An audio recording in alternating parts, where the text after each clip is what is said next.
Mwanafamilia wa Roby Media, bila shaka uko poa na uko godi kabisa. Niko hapa kukutakia heri ya mwaka mpya baada ya kusherehekea Christmas. Sasa tunaitafuta mwaka mpya, na usiku wa leo majira ya saa 6 basi ndio kwanza tunaipokea 2026 na maanisha ya 2026. Kuna vitu vingi vitakuja hapa Roby Media, hususan vipindi vipya, ubora, content za kila siku baada ya kusuasua kwa kipindi kirefu mno. Sasa rasmi Roby Media tunakuja na vibe. Ikumbuke kuhusu swala la application, website tayari nimeshavifanyia kazi. Website tayari iko active.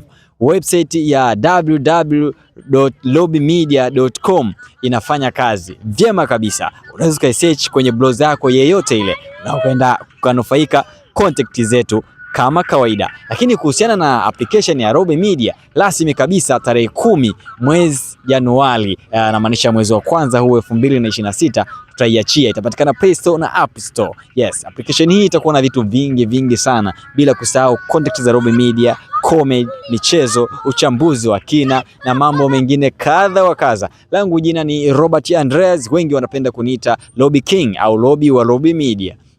Asante, fuatilia Roby Media, na vile unaweza kufuatilia page zetu Facebook, Instagram, TikTok, Thread, Link na zingine zote ambazo unazifahamu. Tunazotumia Tanzania na nje mpaka Tanzania wanazotumia, basi kote Roby Media ni all in one, kote tunapatikana. Unaweza kutufollow, na sehemu za kusubscribe basi utasubscribe, na sehemu za kujisajili basi utajiregister. Usikae mbali na Roby Media.